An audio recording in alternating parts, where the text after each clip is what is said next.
The thing is that कि अभी तक यहाँ पे कोई भी काम चालू नहीं हुआ है। जब राम मंदिर बन रहा था तो लोग बागों ने मस्जिदें कच्ची थी तो पक्के थे नमाजी पक्के थे, और मस्जिदें पक्की तो कच्चे हैं नमाजी। मैं डायरेक्टली लेके चलता हूँ चाचा के पास क्योंकि चाचा घर आपका सामने ही है ना हमारा ही। Welcome back to my new vlog. It is day 36। आज 36 दिन हो गए हमको इंडिया टूर पे निकले हुए और मैं भी दिखाऊंगा गाड़ी हमारी कितने किलोमीटर चल चुकी है। सो हम आ चुके हैं अयोध्या, ठीक है, जहाँ पे हम शूट करने वाले हैं आज।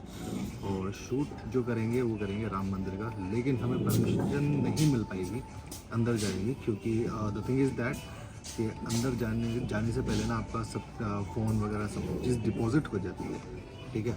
सो I can not able take my watch as well. So that is the reason हम बाहर से शूट करेंगे, उसके बाद हम अपने दूसरे लोकेशन पे जाएंगे। सो देखते हैं कितना कवर हो पाता है, ठीक है, क्योंकि राम मंदिर तो कवर करना है। और as you know that they are the lot of the restrictions over here कि हम ड्रोन फ्लाई नहीं कर सकते क्योंकि नो फ्लाई जोन है। So it is not permissible by the authorities over here. So हम देखते हैं जितना कर सकते हैं इतनी ज़्यादा क्लिप्स आप तक पहुँचाने की कोशिश करेंगे, ठीक है। So we are going to have lunch right now, after that we will go to Ram Mandir. So guys हम आ चुके हैं राम मंदिर के मेन एंट्रेंस पे और यहाँ से चलेंगे हम सीधे अंदर। काफ़ी भीड़ है यहाँ पे। सो गाइस ये मेन रास्ता है जहाँ से हम मंदिर के लिए जाते हैं और ये जो है यहाँ से सामने देख सकते हो आप, ये मेन एंट्रेंस है। सो अब सीधे चल रहे हैं मंदिर की तरफ और शायद मोबाइल यहाँ पे डिपॉजिट होते हैं, देखते हैं कहाँ तक मोबाइल जाता है। और मंदिर एक यहाँ पे है, अभी अंदर चल के देखते हैं। यार बताया तो बहुत लंबा है कि यार बहुत लंबा जाना है, बट लेट्स सी कितनी दूर है। सो भाई लोग हम आ चुके हैं अंदर और यहाँ पे हमने अपनी की है चप्पल डिपॉजिट। और यहाँ से जब आप इधर की तरफ आओगे ना, ये लोकर रूम है, यहाँ पे सारे बिलोंगिंग्स आपके सबमिट हो जाएंगे। बस आप क्या लेके जा सकते हो, मनी, आईडी, एटीएम और ज्वेलरी, बस ये लेके जा सकते हो। फ़ोन वगैरह सब कुछ जब्त हो जाएगा, तो शूट नहीं हो सकता भाई अंदर की तरफ। सो हमें फ़ोन वगैरह सब डिपॉजिट करना पड़ेगा यहाँ पे। तो भाई लोग मैं आ चुका हूँ धनीपुर, जो अयोध्या के पास है, जहाँ पे मस्जिद के लिए ज़मीन अलॉट की गई थी गवर्नमेंट से, जो कि 2019 में सुप्रीम कोर्ट ने परमिशन दे दी थी कि आप यहाँ पे मस्जिद बना सकते हैं। But the thing is that कि अभी तक यहाँ पे कोई भी काम चालू नहीं हुआ है। जैसे कि हमने सुना था कि यहाँ पे मस्जिद बनेगी, स्कूल्स बनेंगे, कॉलेज बनेगा और हॉस्पिटल बनेगा। बट ऐसे बहुत सारी चीज़ें आप लोगों ने देखी हैं यूट्यूब पे, हर एक चीज़ मतलब लोग बाग आपको क्या बता रहे हैं आई डोंट नो, क्योंकि मैंने भी वही चीज़ सुनी है कि 6 महीने पहले की एक मैंने वीडियो देखी है, 2 साल पहले की वीडियो देखी है कि काम स्टार्ट हो गया, काम स्टार्ट हो गया, इस सब चीज़ को लेके बता रहे हैं। But the real thing is that मैं यहाँ के मतलब अभी यहीं पे बैठा हूँ जहाँ पे मस्जिद बननी है, उसी जगह पे मेरे चारों तरफ आप देख सकते हैं। यहाँ पे ये मस्जिद की ही लिए जगह अलॉट की गई है। सो मैं डायरेक्टली लेके चलता हूँ चाचा के पास क्योंकि चाचा घर आपका सामने ही है ना, हमारा ही। ये सामने घर है बिल्कुल जहाँ पे मस्जिद की जगह दी गई है। तो चाचा से पूछेंगे कि असलियत में बातचीत है क्या कि अभी तक मस्जिद का काम स्टार्ट क्यों नहीं हुआ है। ये तो भाई ऐसा है कि कमेटी वाले बता सकते हैं जो इसमें ट्रस्ट से जुड़े हैं, क्योंकि इंडिया लेवल का मामला है, कोई गांव लेवल का मामला नहीं है। अगर गांव लेवल का मामला होता तो हम लोगों को कुछ जानकारी होती। ये इंडिया लेवल का मामला है, ये तो ट्रस्ट वाले ही बता सकते हैं कि क्यों इसमें लेट है। और इंडिया सरकार बता सकती है। इंडिया लेवल की बात है तो इंडिया वालों को आवाज भी उठानी पड़ेगी जी, ना कि ये मुद्दा खाली इस गांव का नहीं है, ये अयोध्या का नहीं है, ये पूरे इंडिया का मुद्दा है। जी हाँ। तो हर एक मुसलमान भाई इस चीज के लिए आगे आए, बातचीत मतलब बात करेंगे तो बात बनेगी ना। बात बनेगी जब मांगेंगे तभी तो कुछ मिलेगा। मांग ही नहीं रहे तो मिलेगा कहाँ से? जब लोग सोचते ही नहीं तो बनेगा कहाँ से? अभी आप मतलब हमारी बातचीत हो रही थी कि यहाँ पे जो ट्रस्टीज हैं वो आते हैं, तो इस बार वो न 15 अगस्त पे है न 26 जनवरी पे है। 26 जनवरी को भी नहीं आए थे और 15 अगस्त जो जगह है इसमें भी नहीं आए थे। इसमें भी नहीं है। फिलहाल हम लोगों ने, गांव वालों ने झंडारोहण कर दिया है। ऐसा ना हो कि झंडारोहण नहीं हुआ है। अच्छा, तो ये जो जमीन दी गई है मतलब हम लोगों को, ये हमारी है, मतलब जो गवर्नमेंट ने दी है। अगर मैं मुस्लिम कम्युनिटी से बिलोंग करता हूँ तो वो हमारी हुई बिल्कुल, सबकी हुई। तो वो सबके हर मतलब हर जगह से लोग बाग आएंगे तो उन्हीं के लिए है ना सब चीजें। तो ये मतलब सबसे पहले जो दी गई थी ये 1 एकड़ दी गई, फिर बाद में 4 एकड़, 5 एकड़, शुरू से पूरी 5 एकड़ मतलब 5 एकड़ दी गई। पहली बार ही प्रथम सुनिए, पहले 5 एकड़ दी गई थी, लेकिन अभी अभी 5-6 महीने पहले हमने 4-5 महीने पेपर में पढ़ा था कि शायद 6 एकड़ जमीन और बढ़ा दी गई है। अच्छा, लेकिन अभी तो कुछ सही से डिक्लेयर नहीं हुआ। पेपर में हमने पढ़ा था कि शायद 5 एकड़ के अलावा 6 एकड़ जमीन और बढ़ाई गई है। लेकिन अभी ऐसा कुछ सुनने में, क्योंकि जो जमीन पड़ी इधर उधर वो बो रहे हैं।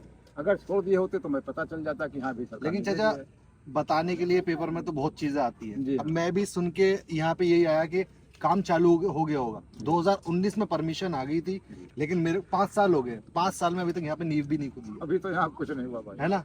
नींव भी नहीं खुदी है, एक मजदूर ने फावड़ा तक नहीं मारा है यहाँ पे। अभी यहाँ कुछ पौड़ा नहीं हुआ, उठा है ना, कोई ईंट आई है खरीद करके, है ना? कुछ नहीं, ना सीमेंट कुछ तो नहीं। ये चीज तो लोगों का मतलब ये तो बेकार ही है कि पेपर में ये चीज आ रही है। जमीन बढ़ा के क्या करेंगे जब तक उसके ऊपर काम नहीं होगा। इतने में जितने में है इतने में काम अगर शुरू हो जाए तो हो जाए। अभी मतलब आप बता रहे थे मेरे को, क्या नाम है, बच्चों के लिए यहाँ पे प्राइमरी स्कूल है। हम लोगों ने मांग किया था गांव वालों ने कि भाई मस्जिद के लिए जमीन दी गई, ठीक है, मस्जिद हमारे यहाँ गांव में कई हैं, ऐसा नहीं कि मस्जिद नहीं है, मस्जिदें हैं। हाँ। और मस्जिद भी बना दी जाए, और एक किनारे मस्जिद बना दी जाए तो छोटी सी बन जाएगी। बाकी स्कूल, हॉस्पिटल ये बहुत ज़रूरी है। ये बहुत जरूरी है। इसमें हर धर्म के लोगों का इलाज होगा, हर धर्म के बच्चे पढ़ेंगे। इसमें कोई ऐसा नहीं कि सिर्फ मुस्लिम के लिए सब है, इसमें सब हर धर्म के बच्चों का इलाज होगा। हाँ, हर धर्म के बच्चे पढ़ेंगे, हर धर्म के लोगों का, मरीजों का इलाज होगा। बिल्कुल ये बहुत ज़रूरी है। जरूरी भी है। और नमाज तो ये आया कि आप कहीं भी पढ़ सकते हैं। नहीं, कहीं भी पढ़ सकते हैं, लेकिन मस्जिद बना दी जाए। मस्जिद मैं बना नहीं कह रहा हूँ दी- मस्जिद ना बनाई जाए। जी जी जी जी हाँ। मतलब वही चीज मैं बोल रहा हूँ कि ये हमें को ये छोड़ना चाहिए कि मस्जिद के इंडिया की सबसे बड़ी मस्जिद है, हमें नाम करना है। भाई एक पत्रकार साहब और आए थे इससे पहले, कई पत्रकार तो यहाँ रोज ही आते जाते हैं। अच्छा। उन्होंने हमसे एक सवाल पूछ लिया कि भाई मस्जिद, बाबरी मस्जिद के नाम से ज़मीन दी गई है, और आप हॉस्पिटल की बात कर रहे हैं और आप कॉलेज की बात कर रहे हैं। हमने कहा ठीक है, उस हॉस्पिटल का नाम बाबरी हॉस्पिटल रख देना, अगर इतराज़ होगा तो। सही बात है। उस स्कूल का नाम बाबरी स्कूल रख देना, आपको इतराज़ नहीं होगा। तो ऐसे ऐसे तमाम मसले आया करते हैं। और जो पहले नक्शा जो पास हुआ था इसका, जी, तो उसके लिए विरोध चल रहा था 3 साल तक। ये सब चीजें चलती रही कि ये नक्शा पास नहीं हो रहा। अब ये चक्कर ये है। तो ट्रस्ट वाले ही बता सकते हैं, हाँ। क्योंकि हम लोग ट्रस्ट से जुड़े हैं नहीं। क्योंकि पहला नक्शा है वो कैंसिल हो गया है। अब जो नया नक्शा है जो हाँ, हमने भी ये दारत सुना के था कि अंदर किस है, नक्शे से बनेगी। अब इस नक्शे से जी बनेगी। हाँ। क्योंकि वो बहुत एडवांस था जो पहले वाला नक्शा था, जी। जिसकी परमिशन गवर्नमेंट ने नहीं दी। नहीं दिया है, ऐसा ही होगा। हाँ, तो अब जो डिजाइन आया है, अब जो मतलब इसका नक्शा है वो पूरा सऊदी और दुबई के स्ट्रक्चर के अकॉर्डिंग बन के आया है ना? हाँ, तो इसी नक्शे से बने, अच्छी बात है। कम से देखिए कम बने तो बने तो। कुछ नहीं बन रहा है। 5 साल हो गए, 5 साल में यहाँ पे मतलब एक ईंट भी नहीं आई है। अभी तो कुछ नहीं हुआ है भाई। और भाई ट्रस्टी जो है वो भी न 15 अगस्त में आया न 26 जनवरी ना को। सरकार को इंटरेस्ट ले रही है, प्रधानमंत्री जी सरकार को, हमारे यहाँ interest मुख्यमंत्री जब जी तक- को इंटरेस्ट लेना चाहिए कि भाई क्यों नहीं बना रहे हैं आप। नहीं, ये हमारी गलती है। जब राम मंदिर बन रहा था तो लोग बागों ने आवाज उठाई थी उस चीज के लिए। तो मुसलमान इतना ज्यादा जो है ना अपनी आपे में घुसा हुआ है कि उसको अपने से मतलब है। उसको ये मतलब नहीं है कि मस्जिद बने या ना बने या ना बने, क्योंकि ईमान बहुत ज्यादा कमजोर है। लोग ना ईमान बहुत ज्यादा कमजोर हो गया। पहले तो मस्जिद कच्ची हुआ करती थी तो ईमान बहुत मजबूत मजबूत थे। हुआ करते अब मस्जिदें मजबूत है तो ईमान बहुत कमजोर है ना? मस्जिदें कच्ची थी तो पक्के थे पक्के नमाजी, थे, और मस्जिदें पक्की तो कच्चे हैं नमाजी। कच्चे हैं नमाज। हाँ, हाँ। तो वही चीज है कि हम खुद ही आवाज नहीं उठा रहे तो गवर्नमेंट क्या करेगी? वो तो ये सोचेगी कि अच्छा ये जितने दिन के लिए टल रहा है, जब मुद्दा उठेगा देखा उसको जाएगा। लेना देना क्या, उसने जमीन दे दिया। बस अब तो काम हमारा है ना। लेकिन हम सरकार से दरख्वास्त करेंगे कि ठीक है, कम से कम हॉस्पिटल का काम, स्कूल का काम तो करो। वो तो कराए। लेकिन अब जैसे राम मंदिर जब बन रहा था तो इसमें चंदा इकट्ठा हो रहा था। जो मतलब जो क्राउड, जो पब्लिक होती है वो चंदा डाल रही थी। तो अभी तक ऐसे कोई मतलब संस्था कुछ स्टार्ट हुई है यहाँ पे? अभी जो कुछ चंद- नहीं, अभी कुछ नहीं है। लेकिन लोग बाग तो मस्जिद के नाम पे चंदा मांगते हैं। वो अपना फ्रॉड है, सब सब कुछ स्कैम है पकड़े भी मतलब। गए, उनके कुछ खाते सील हुए, ऐसा सुनने में आया था, पेपर मैंने पढ़ा था, कुछ पकड़े भी गए थे इसमें। तो भाई लोग, जितने भी लोग अगर आप चंदा कर रहे हैं मस्जिद के नाम पे तो वो ना करें, क्योंकि ऐसा अभी तक कुछ ऑफिशियली अनाउंस नहीं हुआ है कि आप कोई फाउंडेशन बनाएंगे अभी कोई चंदा ही ना दे तो बेहतर है। चंदा जब तक अप्रूवल लाए तो आप खुद आके ना देखो। मस्जिद की जगह यह है, मैं डिस्क्रिप्शन में आपको लोकेशन डाल दूंगा, आप आओ विजिट करो। यूपी के अंदर अगर आप हो तो आप आ सकते हो, देख सकते हो ये चीजें। अभी यहाँ कोई काम ही नहीं हुआ है, सब चंदा लोग लेंगे, खा जाएंगे। आ जाएंगे, वही चल रहा है। स्कैम पकड़े गए 2-4। खा तो रहे हैं। यहाँ भी लोग आए थे चंदा लेकर के, 100 मोला 1500 हमने कहा भाई अभी यहाँ काम ही नहीं चला है, किसको दोगे? अभी इसको अपने पास रखो, जब काम चलेगा तब देना। बिल्कुल। बल्कि 2 एक साहब नंबर भी अपना दे गए कि जब काम लगेगा तो फ़ोन कर देना। हमने कहा ठीक भाई, जब काम लगेगा तो फ़ोन किया जाएगा।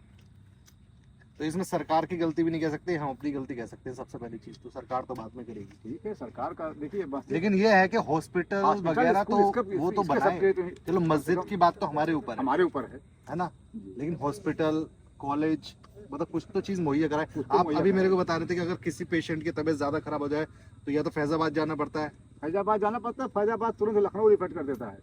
लखनऊ जाते जाते दम तोड़ देता है। 4-6 घंटे का रास्ता 4-5 घंटे का लग जाता है। जहाँ में फंस गया तो घंटे 2 घंटे और बीत गए, इसीलिए रास्ते में दम तोड़ देते हैं मरीज। यहाँ पे कोई एम्बुलेंस सुविधा वगैरह? एम्बुलेंस सुविधा एक ये दे दिया है कमेटी वालों ने, ट्रस्ट वालों ने एक एम्बुलेंस भेजा है गाँव में। अच्छा। फैजाबाद सिर्फ अयोध्या फैजाबाद तक की, बस ये वो उसके बाद नहीं, इसके पहले जो सरकार के यहाँ सुविधा है वो है। अच्छा। सरकार के यहाँ अभी 112 पे फ़ोन करिए, आपको एम्बुलेंस आएगी। 108 पे इससे कुछ है 108 तो एम्बुलेंस आती है, वो ऐसा नहीं कि नहीं है। कुछ सुविधा है हमारे यहाँ, लेकिन पढ़ाई की सुविधा हमारे यहाँ बिल्कुल नहीं है। और अस्पताल अच्छा, पढ़ाई होना बहुत ज्यादा जरूरी है, बहुत ज्यादा, क्योंकि बच्चे जब पढ़ेंगे तो आगे बढ़ेंगे और इंडिया का नाम रोशन भी होगा। इंडिया का नाम रोशन होगा, आगे बढ़ेंगे, देश हमारा तरक्की करेगा। बिल्कुल। और सवाल इस बात का है कि हमारे यहाँ बच्चे पढ़ा नहीं सकते, और प्राइवेट स्कूल हैं यहाँ, महंगे स्कूल हैं हर जगह प्राइवेट स्कूलों का तो 1000-2000 रुपया उनकी फीस महीने की, बताओ कहाँ से देगा गरीब इंसान। लेकिन मुझे सबसे अच्छा स्कूल का जो सिस्टम लगता है ना, एजुकेशन सिस्टम, वो दिल्ली का लगता है। दिल्ली में अगर आप प्राइमरी स्कूल उसमें भी जा रहे हो ना, गवर्नमेंट स्कूल में, तो वहाँ इतनी अच्छी सुविधाएं, क्योंकि मेरा छोटा भाई वहीं से पढ़ा है। 2000 रुपए आपको हर 6 महीने में मिलते हैं और आपकी कोई फीस नहीं जाती। ये देख लीजिए, और हम लोगों को हर महीने में 2000 देना पड़ता है। 2000 हर महीने 2000। मेरी 6000 रुपए फीस थी प्राइवेट स्कूल में, मेरी 6000 रुपए फीस थी जिसमें मैं पढ़ा हूँ। अब देखिए, सोच लीजिए अब मेरे माँ बापों ने कैसे पढ़ाया, क्योंकि उनकी सैलरी इतनी होती थी। बता तो है भाई, हम लोग वही चीज है। अब यहाँ मजदूरी करने वाले 200-300 रुपया मजदूरी पा गए, ये बताइए बच्चों को कैसे पढ़ाएंगे वो? यहाँ किसी के पास उतनी खेती बाड़ी नहीं है, कोई छोटा मोटा बिजनेस करता है, धनिया मिर्चा लहसुन बेचता है, वो संध्या तक का 150 रुपया कमाता है, बच्चों को कैसे पढ़ाएगा वो? और आजकल 100-200 में होता भी होता क्या है? टमाटर और आलू ये मांग किए थे कि यहाँ पर कम से कम एक स्कूल बन जाए, अच्छा डिग्री कॉलेज बन जाए, ताकि यहाँ बच्चे निकले तो कुछ बन के निकले, उनको जाना ना पड़े। हाँ, तो कुछ बन के निकले। बाहर जब निकलता है बच्चा तो एक खर्चा नहीं होता, हॉस्टल का खर्चा होता है, खाना पीने का खर्चा होता है, रहने का खर्चा होता है, और 1000 खर्चे अलग होते हैं। बच्चा अलग रहता है अपने वहाँ पर, वो चीज़ एक अलग है। हमें ने कैसे कैसे अपने बच्चे को कानपुर में पढ़ाया है, बस्ती में एडमिशन हुआ, अयोध्या भेजा, बेस्ती वहाँ से किया, फिर बाद में हम बस्ती एडमिशन बस्ती से हुआ, बस्ती से फिर कानपुर ट्रांसफ़र कर दिया, वहाँ पे भेज कर पढ़ाया। कैसे कैसे करके पढ़ाया। हम चाहते हैं कि हमारे गांव के बच्चे कम से कम यही शिक्षा पा लें, बिल्कुल हमारा गांव आगे बढ़ेगा। बिल्कुल सही बात। तो भाई लोग, आपने चाचा से सुना, जो भी चीज़ है भाई रियलिस्टिक चीज़ है, ऐसा कुछ नहीं है कि मैं आया और मैंने स्क्रिप्टेड कुछ किया है, बट जो चीज़ है आपके सामने है, रियल है। जो पुराना वाला जो नक्शा है वो उधर की तरफ है, जैसे कि आप देख सकते हो, और नया वाला भी मैं आपको अंदर चल के दिखा देता हूँ, जो नया वाला नक्शा पास हो गया है। But the thing is that कि यार काम भी तो स्टार्ट होना चाहिए, कि अभी तक कोई काम स्टार्ट नहीं हुआ है। मेरी बस गवर्नमेंट से ये अपील है, do as soon as possible. The thing is that the thing is going on here, it is completely empty as it is as before. So I am requesting you to the government of India, please do something. And मैं अपने भाई लोग से भी ये बोलूँगा कि आप लोग आओ, आगे बढ़ चढ़ के हिस्सा लो। ये नहीं है मैं किसी को भड़का नहीं रहा हूँ कि भाई आप दंगे करो, ये करो, वो करो, नहीं भाई, शांति से भी चीज़ें होती हैं। तो जस्ट यार, इस्लाम का मतलब ये है कि पीस, आप शांति बना के रखो, हर चीज़ आसानी से हो जाएगी, ठीक है। तो मैं बस यही आपसे गुजारिश करता हूँ कि आप आओ सामने और गवर्नमेंट से बोलो। जब तक आप गवर्नमेंट से बोलोगे नहीं, वो आपको चीज़ मुहैया नहीं कराएंगे। तो भाई लोग, ये जो है आप जो नक्शा देख रहे हो ना, ये पुराना वाला नक्शा है जो कि गवर्नमेंट ने डिनाई कर दिया है। थिंग इज़ दैट हम अंदर चल रहे हैं दरगाह के अंदर। यहाँ पे आपको जो 8% जो अभी अप्रूवल हो गया है जो नक्शा, तो हम वहाँ पे चलते हैं, आपको दिखाते हैं कि जो एक्चुअल नक्शा है अब किस तरीके से मस्जिद बनने वाली है, बट ये नहीं पता कि बनेगी कब। तो भाई लोग, जो नया डिज़ाइन आया है मस्जिद का, वो ये डिज़ाइन है, मतलब मैप जो बन के आया है, नक्शा। तो इस तरीके से कुछ मस्जिद बनने वाली है, और इसके चारों तरफ का जो एरिया है आपने देखा है। आई होप लोग आपको अच्छा लगा तो लाइक करें, सब्सक्राइब करें, और जल्दी से मिलता हूँ आपको नए ब्लॉग के अंदर, तब तक के लिए अल्लाह हाफिज़।